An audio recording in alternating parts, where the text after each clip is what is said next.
सभी दोस्तों को नमस्कार। और जो हम भारतीय संविधान की एक श्रृंखला पढ़ते हुए जा रहे हैं लगातार, तो आज भारतीय संविधान की श्रृंखला के अंतर्गत हम एक नया टॉपिक डिस्कस करने जा रहे हैं जिसका नाम है भारतीय संविधान के विभिन्न स्रोत।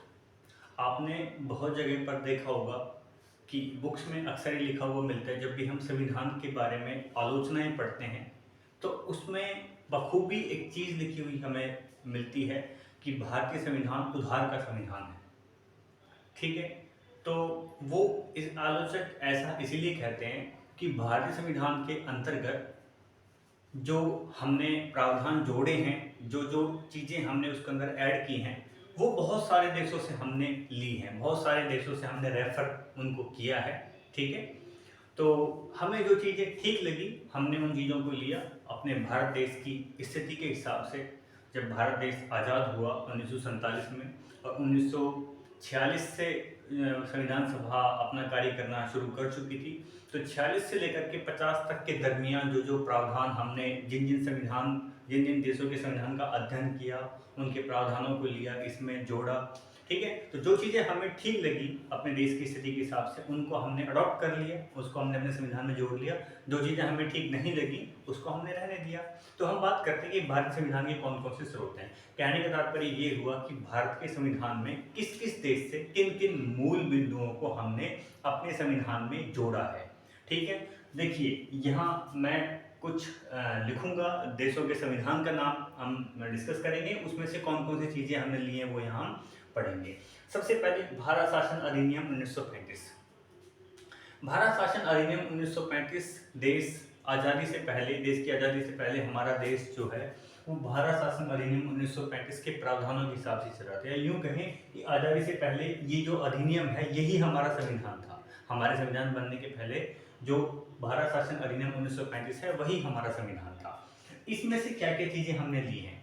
ठीक है, 1935 में से क्या क्या चीज़ें हमने ली हैं, जो जो टॉपिक में लिखे हुए मैं इसको थोड़ा थोड़ा ब्रीफली समझाते हुए हम इसको आगे पढ़ते हुए चलेंगे। देखो सबसे पहले इसमें लिखा हुआ संघीय तंत्र हमने इसमें लिया है।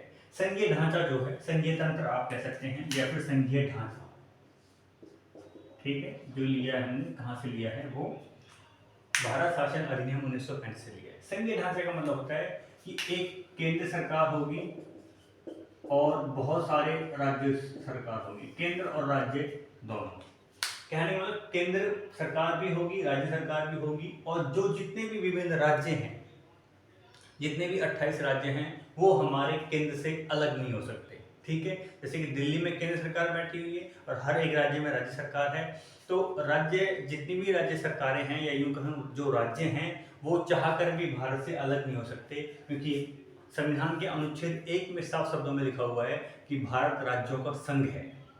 India that is Bharat is the union of states, कि जो भारत है जिसको हम इंडिया भी बोलते हैं, ठीक है, तो वो क्या है, यूनियन ऑफ स्टेट्स है। ठीक है, उसमें से जो राज्य हैं वो अलग नहीं हो सकते, संघीय ढांचा है ये। ठीक है, ये हम आर्टिकल 1 पढ़ेंगे तब ब्रीफली डिस्कस करेंगे इसको और डिटेल में। अब ये लिखा हुआ है राज्यपाल का कार्यकाल कितना होना चाहिए, इस चीज को भी हमने कहाँ से लिया है, भारत शासन अधिनियम 1935 से। तो देखिए राज्यपाल का जो कार्यकाल है वो सामान्यतः कितना होता है, 5 वर्ष होता है, लेकिन ये राष्ट्रपति के प्रसाद पर्यंत होता है, राष्ट्रपति के प्रसाद पर्यंत। मतलब कि राष्ट्रपति जब चाहे उसको हटा भी सकता है, किसको, राज्यपाल को। राष्ट्रपति किसकी सिफारिश पे नियुक्त करेगा, ये केंद्र सरकार के द्वारा नियुक्त किए जाएंगे। ठीक है, राष्ट्रपति केंद्र सरकार की सिफारिश पे जो है राज्यपाल को नियुक्त करेगा। ठीक है, यही में केंद्र जो सेंट्रल गवर्नमेंट है वो सेंट्रल गवर्नमेंट राज्यपाल की नियुक्ति करती है, कहने का तात्पर्य। तो राज्यपाल जिस भी राज्य में होगा वो राज्य का मुखिया है, संवैधानिक प्रमुख होता है हर एक राज्य का, लेकिन उसकी नियुक्ति किसके द्वारा की जाएगी, केंद्र सरकार के द्वारा की जाएगी। कहने का मतलब कार्यकाल जो डिसाइड किया हुआ है वो इसी अधिनियम के तहत हमने 5 वर्ष लिया है, लेकिन ये राष्ट्रपति के प्रसाद पर्यंत है। राष्ट्रपति अगर चाहे तो इसको पहले भी हटा सकता है। बात समझ में। अगली बात है कि न्यायपालिका। न्यायपालिका जो कोर्ट सिस्टम है अपना, ठीक है, हमारा जो कोर्ट सिस्टम है, जो न्यायपालिका है, वो भी कहां से ली है, भारत शासन अधिनियम से। हमने कहा कि केंद्र में और विभिन्न राज्यों में। तो केंद्र में क्या होगा, एक उच्चतम न्यायालय होगा उसको हम कहते हैं सुप्रीम कोर्ट, और राज्यों के लिए हाई कोर्ट होंगे। ठीक है, बस है भाई। सुप्रीम कोर्ट का जिक्र आर्टिकल 124 में दिया हुआ है, आर्टिकल 124 में दिया हुआ है। हाई कोर्ट को भी पढ़ेंगे हम, ठीक है, यहाँ ज़्यादा चर्चा नहीं करनी, सिर्फ ये पढ़ना है किस चीज़ से क्या दिया हुआ है। लोक सेवा आयोग, UPSC, union public service commission plus state PCS. State PCS होते हैं, एग्जाम होते हैं स्टेट पीसीएस के, ठीक है, जैसे हरियाणा राज्य लोक सेवा आयोग, उत्तर प्रदेश राज्य लोक सेवा आयोग, ठीक है।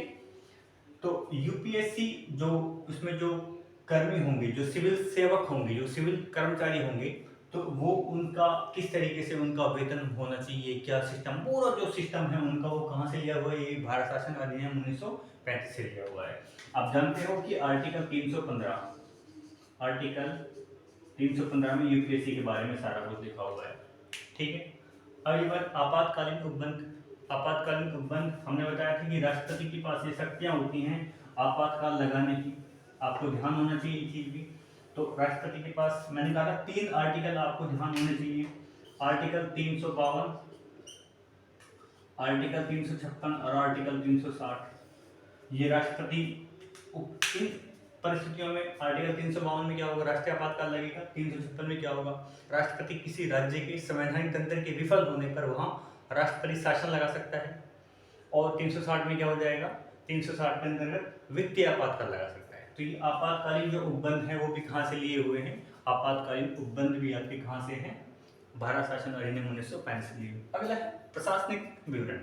प्रशासनिक व्यवस्था कैसे होनी चाहिए, जैसे आप पढ़ते हो जिले की प्रशासनिक व्यवस्था, डिस्ट्रिक्ट कलेक्टर होता है, ठीक है, डीएम जिसको कहते हैं, तो वो डीसी क्या काम करेगा, डीसी के नीचे किस तरीके से काम होगा, तो वो जो प्रशासन जो काम कर रहा है, ठीक है, जो नौकरशाही काम किस तरीके से करेगी, वो सारा विवरण इसमें दिया हुआ है। तो भारत शासन अधिनियम में आपको समझ आया, संघीय ढांचा 1935 का है, राज्यपाल का कार्यकाल कितना होना चाहिए ये भी हमने वहीं से डिसाइड किया हुआ है। उसके बाद न्यायपालिका, सुप्रीम कोर्ट, हाई कोर्ट कैसी न्यायपालिका होनी चाहिए वो भी इसमें जिक्र किया हुआ है। लोक सेवा आयोग के बारे में यूपीएससी या स्टेट पीसीएस, आपातकालीन उपबंध, ठीक है, जो आपातकाल लगाया जाता है देश में, आपातकाल किन किन परिस्थितियों में आपातकाल लगा सकता है, और आपातकाल क्यों लगेगा, कौन लगाएगा, कैसे लगेगा, वो सारा कुछ तो सारा हमने भारत शासन अधिनियम 1935 से लिया है, ठीक है। इतनी बात आपको समझ में आ गई होगी। चलिए आगे चलते हैं। अगला क्या है, अगला आप देखिए, इसमें लिखा हुआ है ब्रिटेन का संविधान, ठीक है। ब्रिटेन ने बहुत वर्षों तक, कई वर्षों तक हमारे ऊपर शासन किया है, तो बहुत सारी चीजें हमने ब्रिटेन से ही ली हुई है, ठीक है। तो नंबर 1 संसदीय शासन, कि भी देश में एक संसद होगी। आर्टिकल, मैं आर्टिकल के माध्यम से आपको समझा रहा हूँ। एक आर्टिकल होता है 79, उसमें क्या लिखा हुआ है कि देश में क्या होगी, एक संसद होगी। संसद में कितने सदन होंगे, 2 सदन। देखो संसदीय शासन व्यवस्था जो है, संसद के शासन करेगा, तो देश में जितने भी कानून बनते हैं वो संसद बनाती है, ठीक है। संसद 2 सदन, एक होता है राज्यसभा, एक होता है लोकसभा। राज्यसभा लोकसभा होगा, इसमें भी द्विसदनात्मक व्यवस्था है। द्विसदनात्मक व्यवस्था का मतलब है कि संसद के 2 सदन होंगे। 2 सदन मतलब एक सदन होगा राज्यसभा और एक सदन होगा लोकसभा, ठीक है। तो ये द्विसदनात्मक जो व्यवस्था है वो भी कहाँ से ली हुई है, ब्रिटेन के संविधान से ली हुई है। उसके बाद में एक दिया हुआ है यहाँ वर्ड, विधि का शासन। ये आर्टिकल 14 इस बात को बात करता है। आर्टिकल 14 जो है उसमें लिखा हुआ है विधि के शासन के बारे में कुछ बात कही हुई है, कि विधि के समक्ष समानता की बात की हुई है। इसमें लिखा हुआ है विधि के समक्ष समानता, विधि के समक्ष समानता। विधि के समक्ष समानता का तात्पर्य ये हुआ कि विधि अर्थात कानून के लिए सभी बराबर हैं, चाहे वो करोड़पति आदमी है, ठीक है, चाहे कोई गरीब आदमी है, अगर किसी ने कोई गुनाह किया है तो सबको बराबर सजा मिलेगी। ये विधि के समक्ष समानता की बात हो रही है। और विधि का शासन होगा, ठीक है, विधि से कोई नहीं बच सकता, ठीक है, चाहे वो प्रधानमंत्री हो, चाहे देश का सर्वोच्च पदाधिकारी हो, अगर कोई काम गलत है तो गलत ही हो, ठीक है, विधि का शासन होगा, ठीक है। अगली विधायी प्रक्रिया, कि विधि निर्माण की प्रक्रिया क्या होनी चाहिए, ठीक है। विधायी प्रक्रिया मतलब विधि निर्माण की प्रक्रिया क्या होनी चाहिए, कानून कैसे बनेंगे। तो हमें पता है भाई विधि निर्माण की प्रक्रिया के लिए क्या करेंगे, कोई विधेयक पारित होता है, कोई बिल पास करेंगे, पहले उसको लोकसभा में लेके जाएंगे, वहां से पास करा के फिर लेके जाएंगे राज्यसभा में, राज्यसभा से पास करा के लास्ट में क्या करेंगे, उसको हम राष्ट्रपति से हम उस पर हस्ताक्षर करवा देंगे और वो क्या बन जाएगा, जो पहले बिल था अर्थात जो पहले विधेयक था, जैसे ही वो राज्यसभा में लोकसभा में पास हुआ, फिर राज्यसभा में पास हो गया, राष्ट्रपति ने भी इस पर साइन कर दिए, तो वो अब जो बिल है, जो विधेयक है, अब वो एक्ट बन जाएगा, अर्थात वो कानून बन जाएगा, वो विधि बन जाएगा। तो ये विधायी प्रक्रिया के बारे में बात हुई है। ठीक है, विधायी प्रक्रिया, कानून कैसे बनते हैं। एकल नागरिकता, ठीक है, हम जानते हैं नागरिकता के संबंध में संविधान के भाग 2 में, ठीक है, जहां भी नागरिकता की बात होती है वहां संविधान का भाग 2 में और आर्टिकल 5 से लेकर के 12 तक, 5 से लेकर के ये 11 तक किसका विवरण मिलता है, नागरिकता का। और हमारे यहाँ एकल नागरिकता है, जबकि अमेरिका में कैसी नागरिकता है, दोहरी नागरिकता है, क्योंकि हम केवल भारत देश के नागरिक हैं, राज्य हमको किसी प्रकार की नागरिकता नहीं देते।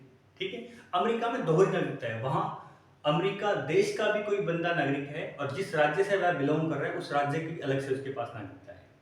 तो एकल नागरिकता वो भी ब्रिटेन से ली है। मंत्रिमंडल प्रणाली, ठीक है, मंत्रिमंडल, कैबिनेट, इस शब्द का जिक्र केवल और केवल आर्टिकल 352, केवल संविधान में 352 में इसका जिक्र मिलता है, इस मंत्रिमंडल शब्द का। मंत्रिमंडल जो कैबिनेट लेवल के जो मिनिस्टर्स है, प्रधानमंत्री है, और जो कैबिनेट लेवल जो मिनिस्टर्स उसको मंत्रिमंडल बोलते हैं, जो सारे जो एक प्रकार की कार्यपालिका उसको कहते हैं।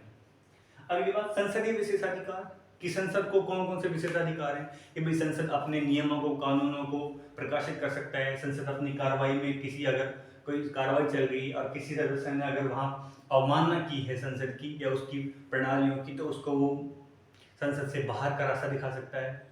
ठीक है, तो ये संसद के खुद के विशेषाधिकार है, इसका जिक्र आर्टिकल 105 में है, संसदीय विशेषाधिकार 105 105 में आर्टिकल इसका जिक्र है। तो ये सारी बातें हमने ब्रिटेन की संविधान से ली हैं। इतनी बात आपको समझ आई।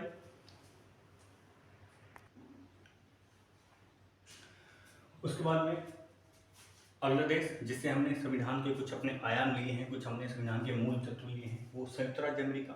हमने अमेरिका से क्या क्या लिया है ये बात भी जाननी जरूरी है। अमेरिका से हमने मूल अधिकार लिए हैं, ठीक है, जिनका विवरण आर्टिकल 12 से लेकर के 35 तक मिलता है। ठीक है, आर्टिकल 12 से लेकर के 35 तक मिलता है और ये संविधान के भाग 3 में है। ठीक है, ये चीज़ें आप जब आगे पढ़ोगे, जब अनुच्छेद हम पढ़ेंगे डिटेल में, आपकी उस समय क्लियर हो जाएगी। मैं यहाँ ब्रीफली बता रहा हूँ आपको। उसके बाद न्यायपालिका की स्वतंत्रता, कि न्यायपालिका स्वतंत्र है। ठीक है, आर्टिकल 50 में इस बात को कहता है। ठीक है, राज्य के नीति निर्देशक तत्वों में आर्टिकल 50 में ये बात साफ शब्दों में लिखी हुई है कि न्यायपालिका और कार्यपालिका स्वतंत्र होंगी। कार्यपालिका मतलब जो गवर्नमेंट है, कि गवर्नमेंट कोर्ट क्या कर रहा है उस मामले में कोई हस्तक्षेप नहीं करेगी, और जब गवर्नमेंट अपना काम कर रही है, यूं कहिए संसद कुछ काम कर रही है अपना, तो कोर्ट संसद की कार्रवाई में अपना दखल नहीं डालेगी। इसके अलावा आर्टिकल 122 और 123 121 और 122 में भी यही बात लिखी हुई है। ठीक है, बात समझ आई आपको। आर्टिकल 121 और 122 में भी यही बात लिखी हुई है कि न्यायपालिका कार्यपालिका के ऊपर कोई दबाव नहीं डालेगी, कोई हस्तक्षेप नहीं करेगी उसके कार्यों में, कोई दखलंदाजी नहीं देगी। कार्यपालिका न्यायपालिका के मामले में दखलंदाजी, कहने का न्यायपालिका स्वतंत्र है, कोर्ट अपना डिसीजन स्वतंत्र रूप से दिखाएगा। मान के चलो किसी मंत्री के ऊपर कोई केस हो गया, वो कोर्ट और वो केस चला गया कोर्ट के अंदर, तो कोर्ट दबाव में नहीं है कि भाई ये मंत्री का केस है। मंत्री है तो अपने घर में है, उसने गलती की है, वो गुनाहगार है, तो कोर्ट उसको सजा सुनाएगा। कोर्ट सजा सुनाने के लिए आज़ाद है, कोर्ट किसी गुलाम नहीं है। ठीक है, तो ये कार्यपालिका की, न्यायपालिका की स्वतंत्रता। न्यायिक पुनरावलोकन, मान चलो कोर्ट ने कोई निर्णय दिया और कोर्ट को कुछ समय बाद ऐसा लगता है कि भाई हो सकता है उस निर्णय में कुछ और हमें संशोधन करना चाहिए, तो वापस कोर्ट उस निर्णय को वापस से चेक कर सकता है, उसको पुनरावलोकन कर सकता है, उसको देख सकता है। ठीक है, उसमें अमेंडमेंट कर सकता है, उसको वापस से निर्णय दे सकता है। उपराष्ट्रपति का पद आप जानते हो कि आर्टिकल 63 में उपराष्ट्रपति का पद दिया हुआ है। तो उपराष्ट्रपति का जो पद होता है वो भी कहाँ से लिया हुआ है, वो भी अमेरिका से लिया हुआ है। जिस प्रकार अमेरिका के अंदर सीनेट का जो उसको सभापति बनाते हैं उपराष्ट्रपति को। उसी प्रकार हमारे यहाँ राज्यसभा का सभापति उसको बनाया हुआ है, ठीक है ना। राज्यसभा का पदेन सभापति होता है उपराष्ट्रपति।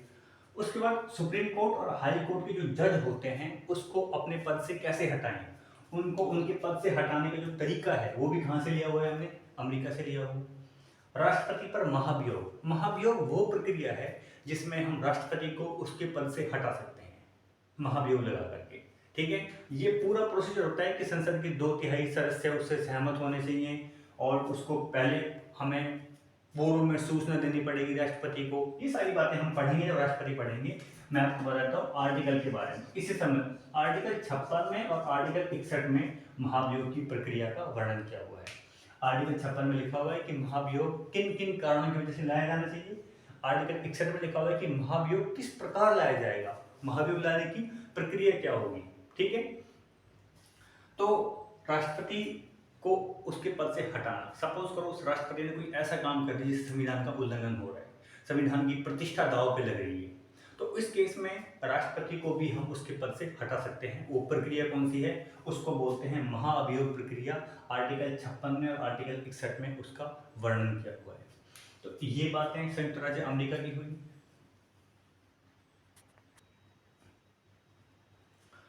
उसके बाद में हमने पढ़ा ब्रिटेन से क्या क्या लिया हुआ है, भारत शासन अधिनियम से क्या क्या लिया हुआ है, यूएसए से क्या क्या लिया हुआ है। अब बात करते हैं आयरलैंड से क्या लिया है हमने आयरलैंड से लिया है राज्य के नीति निर्देशित तत्व, directive principles of state policies, ठीक है, डीपीएसपी बोलते हैं शॉर्ट में।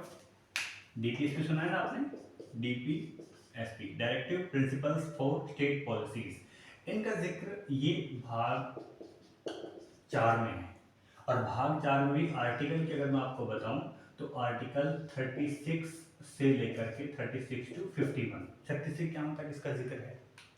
आयरलैंड से लिए हुए हैं राज्य के नीति। राज्य अर्थात देश जब भी कानून बनाएगा, जब भी कोई नीति बनाएगा, तो जो ये तत्व दिए हुए हैं, जो ये कुछ प्रिंसिपल्स दिए हुए हैं, इनकी नीतियों का पालन करेगा, ठीक है, ये लिखा हुआ है इसमें। उसके बाद देखो राष्ट्रपति की निर्वाचन पद्धति क्या होनी चाहिए, राष्ट्रपति की निर्वाचन पद्धति क्या होगी, वो कहाँ से ली हुई है, आयरलैंड से। अब देखो राष्ट्रपति के बारे में अलग अलग चीजें हैं। तो राष्ट्रपति जैसे हमने कहा भाई राष्ट्रपति में महाभियोग की प्रक्रिया कहाँ से है, अमेरिका से ली है। लेकिन राष्ट्रपति की निर्वाचन पद्धति क्या होनी चाहिए, किस तरीके से चुना जाएगा, ठीक है। आपको पता होगा एक पद्धति का नाम है एकल संक्रमणीय, एकल संक्रमणीय, या फिर कहीं जगह लिखा होता है हस्तांतरणीय।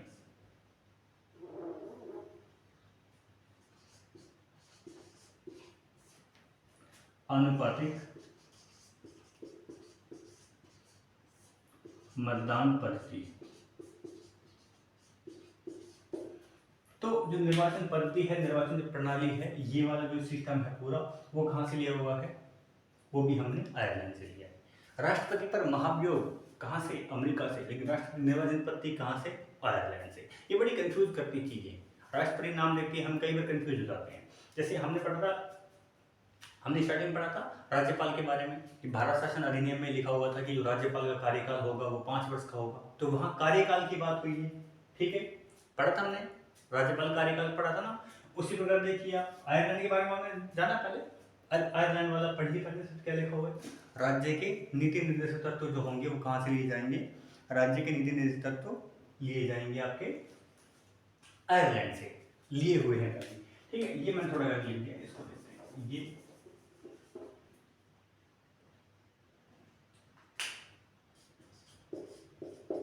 ठीक है, ठीक है, ठीक है। देखिए उसके बाद कनाडा से सशक्त केंद्र के साथ संघीय व्यवस्था, केवल संघीय व्यवस्था पूछे तो ब्रिटेन से लिए, संघीय व्यवस्था कहाँ से लिए, ब्रिटेन से, कि भारत राज्यों का संघ होगा, केंद्र सरकार होगी और बहुत सारे जितने भी राज्य हैं विभिन्न राज्यों में राज्य सरकारें होंगी, ठीक है। लेकिन यहाँ कनाडा के संविधान से ये लिखा हुआ है जो केंद्र की सरकार होगी वो मजबूत होगी एज कंपेयर टू राज्य सरकार जो है, ठीक है। The central government will more powerful than the state government, ये बात इसमें, क्योंकि जो संघीय व्यवस्था है, संघीय व्यवस्था दोनों में, तो संघीय व्यवस्था कहाँ से ली, ब्रिटेन से, लेकिन संघीय व्यवस्था में केंद्र सशक्त ज्यादा होगा, ये बात कहाँ से ली हमने, कनाडा के संविधान से। राज्यपाल की नियुक्ति कौन करेगा, केंद्र सरकार करेगी, ठीक है, राज्यपाल की नियुक्ति कौन करेगी, केंद्र सरकार, राज्यपाल का पद जो दिया हुआ है, हमने देखा था अभी राज्यपाल का जो कार्यकाल है वो भारत शासन अधिनियम 1935 से लिया था, लेकिन राज्यपाल की नियुक्ति कौन करेगा, इस बात का जिक्र केंद्र सरकार करेगी। ये कहाँ से लिया हमने, कनाडा से। कुछ अवशिष्ट शक्तियां, ठीक है, वो भी केंद्र के पास होती हैं। तो ये सब चीजें हमने कनाडा से ली हैं, ठीक है। आप 1 बाय 1 नोट करते चलिए इनको और समझते हुए चलिए। उसके बाद देखिए ऑस्ट्रेलिया से क्या लिया है हमने, ऑस्ट्रेलिया से हमने समवर्ती सूची ली है। अब ये समवर्ती सूची क्या है, सूची मतलब लिस्ट, कि कुछ विषय ऐसे होते हैं जिस पर जो कानून बनाती हैं वो केवल केंद्र सरकार बनाती है, ठीक है। जैसे कि रक्षा से जुड़ा हुआ मामला है, चाहे वो एयरफोर्स का हो, चाहे वो नेवी का हो, चाहे वो सेना का मामला हो, ठीक है। कुछ मामले ऐसे होते हैं जिसपे कानून सरकार, जैसे पुलिस का मामला, भाई हर राज्य की अपनी अलग पुलिस है, उत्तर प्रदेश की पुलिस अलग है, हरियाणा पुलिस अलग है, राजस्थान पुलिस अलग है। और पुलिस के संबंध में कानून क्या होने चाहिए, किस तरीके से उनकी ड्यूटीज डिसाइड होनी चाहिए, क्या उनकी सैलरीज होनी चाहिए, हर राज्य का अलग अलग है, क्योंकि हर एक राज्य ने अपने हिसाब से वहाँ कानून बनाए हुए हैं, ठीक, राज्य सूची के। लेकिन कुछ विषय ऐसे होते हैं जिस पर हमें ये लगता है कि इस पर केंद्र को भी और राज्य को भी, दोनों को मिलकर के कानून बनाने चाहिए। कुछ विषय ऐसे होते हैं, तो जो विषय हमने उन विषय की हमने लिस्ट बना ली, बहुत सारे विषय ऐसे हुए जिसको हम, जैसे शिक्षा है, ठीक है, जैसे पर्यावरण से जुड़ा हुआ मामला है, तो पर्यावरण को बचाने का अधिकार केंद्र सरकार का भी है जिम्मेवारी, और राज्य सरकार की बराबर है। शिक्षा ऐसा मामला है जिसमें राज्य सरकार को भी बिल्कुल अपनी सहभागिता देनी चाहिए, केंद्र सरकार को भी देनी चाहिए। तो ये ऐसे विषय जिस पे केंद्र भी और राज्य भी, केंद्र सरकार भी और राज्य सरकार भी, दोनों सरकारें मिलकर के कानून बनाती हैं। तो उन कानूनों की, उन विषयों की हम एक लिस्ट बना लेते हैं, सूची बना लेते हैं, और उस सूची को हम बोलते हैं समवर्ती सूची। तो ऐसा होना चाहिए, समवर्ती सूची बननी चाहिए। ये भी हमने कहाँ से लिया है, ऑस्ट्रेलिया से लिया है। दूसरी बात, संसद के दोनों सदनों की संयुक्त बैठक, ठीक है। मान के चलो राज्यसभा ने कोई बिल पास किया, लोकसभा ने उसको रिजेक्ट कर दिया, या लोकसभा ने कोई बिल पास किया, राज्यसभा ने उसको रिजेक्ट कर दिया। राष्ट्रपति को ऐसा लगता है कि यार इन दोनों को साथ बैठाना चाहिए, राज्यसभा को भी, लोकसभा, संसद के 2 सदन होते हैं। आर्टिकल 79 में ये बात कही हुई है कि भाई संसद होगा, उसके 2 सदन होंगे, राज्यसभा, लोकसभा। और अंग की बात करें तो राष्ट्रपति उसका अंग होता है, तो अंग 3 होते हैं संसद के, राज्यसभा, लोकसभा और राष्ट्रपति। सदन 2 होते हैं, हाउस 2 होते हैं, ठीक है। कौन सा, एक राज्यसभा, एक लोकसभा। तो अगर राष्ट्रपति को ऐसा लगता है कि दोनों को साथ बैठाना चाहिए, कुछ मुद्दे हो सकते हैं, ठीक है, तो उस कंडीशन में जो संयुक्त बैठक बुलाई जानी चाहिए। तो संयुक्त बैठक का जिक्र आर्टिकल 108 में है, आर्टिकल 108 108। और देखो खास बात ये है, इस बुला कौन रहा है इसको, राष्ट्रपति। तो जब दोनों सदन साथ बैठेंगे तो इसकी अध्यक्षता कौन करेगा, इस बात को ध्यान रखना, इसकी अध्यक्षता करता है लोकसभा का अध्यक्ष।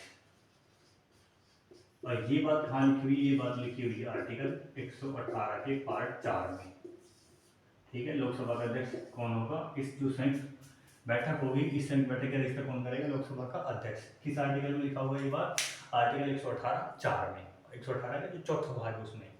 लेकिन एक संयुक्त बैठक होनी चाहिए, ये किसमें लिखा हुआ है, आर्टिकल 108 में, 108 में लिखी हुई है। तो ये बातें हुई। व्यापार करने की, वाणिज्य करने की स्वतंत्रता, हम कहीं पर भी व्यापार कर सकते हैं। फॉर एग्जाम्पल मैं हरियाणा का हूँ और मैं राजस्थान में जाकर के अपना कोई व्यापार कर लूँ, अपना कोई बिजनेस सेटअप कर लूँ, तो मुझे आज़ादी। आप जानते होंगे, हो सकता है आपको नहीं पता हो, मुंबई के अंदर बहुत सारे जो बड़े बड़े धनाढ्य सेठ हैं वो मारवाड़ से हैं, मारवाड़ अर्थात जोधपुर वाले इलाके से, राजस्थान से हैं, गुजरात से हैं, ठीक है। तो क्यों हैं, क्योंकि स्वतंत्रता दी हुई है, व्यापार करने की स्वतंत्रता, वाणिज्य करने की स्वतंत्रता। और वो स्वतंत्रता हमने कहाँ से ली है, वो स्वतंत्रता हमने ऑस्ट्रेलिया से ली है।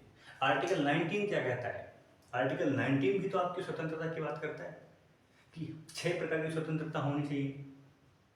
आपको अपने विचारों को अभिव्यक्त करने की स्वतंत्रता होनी चाहिए, कहीं भी घूमने फिरने की स्वतंत्रता होनी चाहिए, आपको सभा या सम्मेलन करने की स्वतंत्रता होनी चाहिए, आपको सभा या संगठन बनाने की स्वतंत्रता होनी चाहिए, ठीक है। तो इस प्रकार स्वतंत्रता की बात भी किसने की है, ऑस्ट्रेलिया के संविधान से हमने इसको लिया है। जर्मनी में ये मुझे बड़ी अच्छी बात लगी, जर्मनी के संविधान से जो लिया हुआ है, इसको मैं थोड़ा और एक्सप्लेन करना चाहूँगा ढंग से। इसको मैं मिटा रहा हूँ, अगर आप स्क्रीनशॉट लेना चाहो तो ले सकते हो।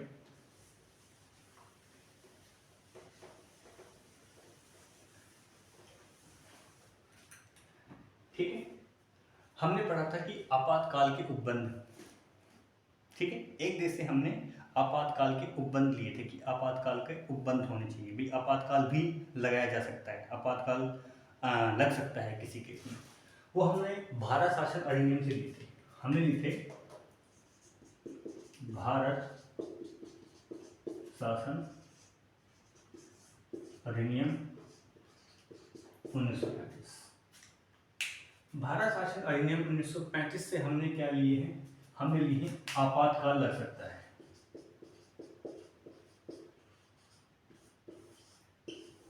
आपातकाल आप कुछ ऐसा समझो जैसे कि कोविड के टाइम पे जो लॉकडाउन लगा था, कुछ ऐसा आप समझो कि भाई सब कुछ बंद हो जाता है, मार्केट बंद रहती है, कोई भी बाहर घूम फिर नहीं सकता, बाहर कोई बोल नहीं सकता, ठीक है, इस प्रकार से एक प्रकार की पाबंदी लग जाती है। और जर्मनी से हमने क्या लिया है, जब आपातकाल लगेगा उस समय मूल अधिकार स्थगित हो जाएंगे। इसमें जर्मनी वाले से आपको दो चीजें और याद आनी चाहिए। एक तो आपातकाल कहाँ से लिया है, भारत शासन अधिनियम 1935 से। एक मूल अधिकार कहाँ से लिए हैं, याद कीजिए, मूल अधिकार आपके लिए गए हैं कहाँ से, यूएसए से, है ना, याद हुए आपको ऐसे। तो आपातकाल के समय मूल अधिकारों का स्थगन हो सकता है, मूल अधिकार निलंबित किए जा सकते हैं, मूल अधिकारों को हम कुछ समय के लिए अस्थायी तौर पर समाप्त कर सकते हैं, ठीक है, कुछ समय के लिए, मैंने परमानेंटली नहीं कहा, कुछ समय के लिए। तो इसके लिए क्या है, एक आर्टिकल है संविधान का, आर्टिकल 358। आर्टिकल 358 ये कहता है जब राष्ट्रीय आपातकाल लगता है, नेशनल इमरजेंसी लगती है, और नेशनल इमरजेंसी किसके हिसाब से लगती है, आर्टिकल 352 के तहत। जब आर्टिकल 352 के तहत नेशनल इमरजेंसी लगती है तो उस समय आर्टिकल 19 जो है, ठीक है, आर्टिकल 19 में क्या दी हुई है, स्वतंत्रताएं दी हुई है, वो खुद ही निलंबित हो जाता है, खत्म हो जाता है निलंबित, ठीक है, बात समझ में। क्या कह रहा है आर्टिकल 358, क्या कह रहा है कि जब नेशनल राष्ट्रीय आपातकाल लगता है आर्टिकल 352 के तहत, तो उस समय आर्टिकल 19 अर्थात हमारी जो स्वतंत्रताएं होती हैं, बोलने की स्वतंत्रता, घूमने फिरने की स्वतंत्रता, ठीक है, सभा या सम्मेलन करने की स्वतंत्रता, संगठन बनाने की, ये सारी स्वतंत्रताएं खुद ही खत्म हो जाती हैं। इसका मतलब आपको कुछ भी नहीं बोलना है बाहर जाके, ठीक है, इसका मतलब आपको सभा या संगठन नहीं करना है क्योंकि इमरजेंसी लगी, ये संविधान में लिखी हुई बातें हैं, ठीक है। लेकिन एक अमेंडमेंट हुआ 44वां संविधान संशोधन 1978 में, उसमें ये बात कही 352 तीन प्रकार से लगता है, हमारे देश के ऊपर कोई अटैक कर दे तो लगेगी 352, आर्टिकल 352 तहत इमरजेंसी, हम किसी दूसरे पर अटैक कर दे तो लगेगी, या देश के अंदर सशस्त्र विद्रोह हो जाए तो लगेगी। तो 44वें संविधान संशोधन में ये कहा गया कि आर्टिकल 358 में जो आर्टिकल 19 को हम खत्म करते हैं नेशनल इमरजेंसी लगने पर, तो उसमें आप दो कंडीशन में ही खत्म करोगे, तीसरे में नहीं। दो कंडीशन होती, या तो हमारे ऊपर कोई अटैक करे या हम किसी पर अटैक करें तो ही खत्म होगी किसकी स्वतंत्रता, आर्टिकल 19 वाली स्वतंत्रता है। कहने का मतलब जब अगर सशस्त्र विद्रोह से हो रहा है, सशस्त्र विद्रोह की वजह से क्या लग रही है 352 के तहत नेशनल इमरजेंसी, तो आर्टिकल 19 चलता रहेगा, आर्टिकल 19 को खत्म नहीं किया जाएगा। एक आर्टिकल और भी आपको याद होना चाहिए 359। 359 क्या कह रहा है, 359 ये कहता है कि आर्टिकल 20 और 21 को छोड़कर और सारे खत्म हो जाते हैं, 20-21 के अलावा जो भी बचे, 20-21 तो चलते रहेंगे, बाकी सारे खत्म हो जाएंगे। कौन से, मूल अधिकार, आर्टिकल 20 और 21 में जो मूल अधिकार दिए हैं उनको छोड़ करके बाकी सारे मूल अधिकार खत्म हो जाएंगे। ये लिखा वही चीजें हमने जर्मनी से ली है। इतनी बात समझ में आई। देखिए आप स्क्रीनशॉट लेना चाहो तो यहाँ से ले सकते हो आप। इसके बाद देखिए 3 देश बचे हुए हैं, 3-4 देश, इनको पढ़ लेते हैं। रूस से क्या लिए, मूल कर्तव्य। आप जानते हो कि जो मूल कर्तव्य हैं उनको 42वें संविधान संशोधन द्वारा जोड़ा गया था। कौन सी समिति की सिफारिश पर, सरदार स्वर्ण सिंह समिति की सिफारिश पर 1976 में मूल कर्तव्य को जोड़ा गया था। किसमें, भाग 4A में, ठीक है, संविधान का भाग 4 का ए जोड़ा गया था। और आर्टिकल कौन सा हो जाएगा, 51A, 50A जोड़ा गया था। ये रूस से लिए। प्रस्तावना में 3 शब्द आपने पढ़े थे, कल वाली वीडियो जो कल वाला लेक्चर आपने देखा होगा। प्रस्तावना में 3 प्रकार के न्याय का उल्लेख किया था, सामाजिक आय, राजनीतिक न्याय, आर्थिक न्याय मिलना चाहिए लोगों को। तो वो भी चीज़ हमने कहाँ से ली है, न्याय वाली बात जो हमने ली है वो कहाँ से ली है, रूस से ली है, ठीक है, रशिया से ली है। अगला फ्रांस, फ्रांस से हमने एक तो गणतंत्रात्मक व्यवस्था ली है। गणतंत्र क्या है, गणतंत्र एक ऐसी व्यवस्था है जिसमें उस राष्ट्र का, जो राष्ट्र का प्रमुख होगा वो वंशानुगत नहीं होगा, उसको चुना जाएगा। राष्ट्रपति हमारे राष्ट्र का प्रमुख है और उसको चुना जाता है, हर 5 साल में उसको चुनाव होता है, ठीक है। तो ये व्यवस्था हमने फ्रांस से ली है। एक बात प्रस्तावना में और हमने 3-4 जो नए शब्द देखे थे, स्वतंत्रता, समता, बंधुता, ये भी हमने फ्रांस के संविधान से। देखिए प्रस्तावना का जो न्याय है वो रूस से हमने लिया है, और जो प्रस्तावना में जो स्वतंत्रता, समता, बंधुता का जो शब्द है वो कहाँ से लिए, फ्रांस से लिए। अगला दक्षिण अफ्रीका से क्या लिया, संविधान में संशोधन की प्रक्रिया को हमने दक्षिण अफ्रीका से लिया है। कि संविधान में, मान चलो संविधान हमने बना दिया, अब ये तो नहीं है कोई भी चीज़ परफेक्ट नहीं होती, संविधान में जो कमियां हैं उन कमियों को उजागर करके और उसमें बदलाव किए जाने चाहिए। तो बदलाव करने की प्रक्रिया क्या होनी चाहिए, तो आर्टिकल 368 में ये बात लिखी हुई है, जो कि हमने कहाँ से ली है, दक्षिण अफ्रीका से ली है। एक बात आती है जापान से क्या लिया है, जापान से हमने लिया है विधि द्वारा स्थापित प्रक्रिया। देखिए विधि का शासन ब्रिटेन से लिया था, ध्यान रखने वाली बात है, लेकिन विधि द्वारा स्थापित प्रक्रिया कहाँ से ली है हमने, जापान से। इसका मतलब विधि का शासन क्या कहता है कि भी कानून के लिए सब बराबर होंगे, कानून सर्वोच्च होगा, ठीक है, न्यायपालिका सर्वोच्च होगी, उसके निर्णय जो है वो सर्वमान्य होंगे। दूसरी बात, विधि द्वारा स्थापित प्रक्रिया क्या कहेंगे, इसका मतलब ये है जो कानून जो किसी विधायी का अर्थात संसद ने बनाए या किसी भी विधिवत निकाय ने बनाए, किसी बॉडी ने बनाए, जो कानून बनाए हैं, तो वो कानून अगर सही प्रक्रिया का पालन करके बनाए हैं तो ही वो मान्य होंगे, अर्थात नहीं। तो ये विधि द्वारा स्थापित प्रक्रिया, ये हमने कहाँ से ली, जापान से। तो ये आज का अपना विषय था, अपनी विषय वस्तु थी कि भारत के संविधान के विभिन्न स्रोत कौन कौन से हैं। आई होप आपको लेक्चर समझ में आया होगा। कुछ नई नई चीज़ें मैंने इसमें बताई हैं आपको, एडिशनल जो चीज़ें हैं आप उनको भी समझने का प्रयास कीजिएगा। जो शब्द मिलते जुलते जो शब्द हैं उनको भी आपको ध्यान रखना है, ठीक है। मैं एक ओवरव्यू जैसे आपको मैं देता हुआ जा रहा था, इसमें किस चीज़ से हमने क्या क्या चीज़ें उनको मैंने एक्सप्लेन किया है। तो ये आपकी जो आज की क्लास की जो विषय वस्तु थी ये यहीं पे समाप्त होती है। नेक्स्ट जो क्लास होगी उसमें फिर हम आगे इसको कंटिन्यू करेंगे इस चीज़।